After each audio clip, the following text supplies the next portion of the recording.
आज 6 दिवसानंतरून त्यांनी 4 आणि 5 आरोपींनी म्हणजे गजानन मारणे आणि रुपेश मारण्यानी त्यांना इन्स्टिगेट केलं, त्यांना प्रोत्साहन केलं मारायला, अशा प्रकारचे एक स्टेटमेंट आणलेलं आहे।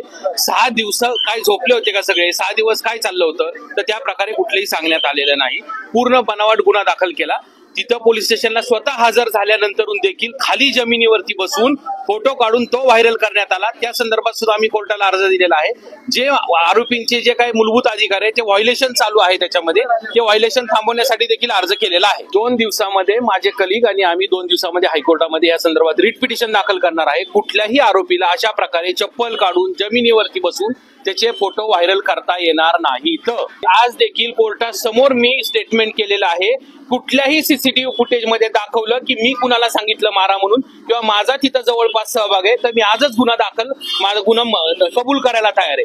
असं कुठलंही नाही। ती घटना घडली, मी तिथून गेले म्हणजे गजानन मारणे तिथून निघून गेल्यानंतर बऱ्याच वेळानंतर ती घटना घडलेली आहे। केवळ आणि केवळ आरोपीला आत घेण्यासाठी 324 चा किरकोळ स्वरूपाचा गुन्हा असलेला नंतरून तो हाफ मर्डर पर्यंत गेला। तिथून नंतर मोक्याची कारवाई झाली आणि आता त्याच्यातले काय असतील ते पुढे त्यांच्यामध्ये कारवाई करतात।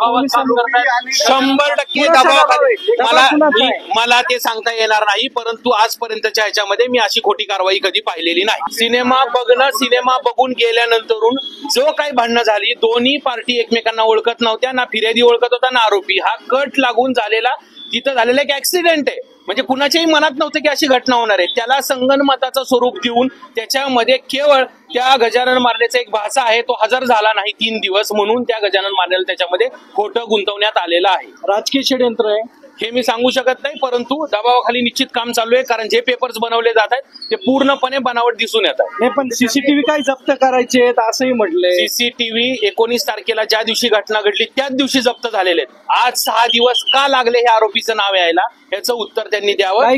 गाड्या जप्त करायच्या इंटेन्शन काय होतं हे शोधायचं असं जे लोक गेले होते, ज्या महापुरुषांची जयंती होती त्या जयंतीमध्ये ज्या काही गाड्या होत्या तर प्रत्येक जण गाडीवरच होतं ना।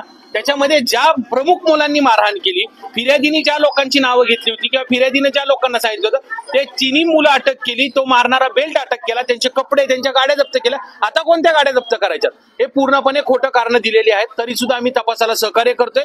याच्यामध्ये सत्य बाहेर येईल असं आम्हाला अपेक्षा आहे। हे बघा, पूर्णपणे हे बनावट आहे, कुणी नाव घेतलेलं नाही, काही नाहीये। केवळ नातेवाईकांनी गुन्हा केला म्हणून त्याला आरोपी करणं कितपत योग्य आहे? आणि पूर्वीचे गुन्हे आहेत तर ते कोणी नाकारतच नाहीये। पूर्वीचे गुन्हे पूर्णपणे न्यायालयातून निर्दोष मुक्त आहेत। मागील 1-2 वर्षामध्ये कुठलाही गुन्हा नाहीये। वय वर्ष 60 झालेलं आहे, मेडिकली पूर्णपणे आजारी आहे, त्याच्यामध्ये हार्टचं ऑपरेशन करायचं, हेवी शुगर आहे। अशा परिस्थितीमध्ये केवळ आणि केवळ जाणीवपूर्वक दबावापोटी त्याचं नाव घेण्यात आलेलं आहे।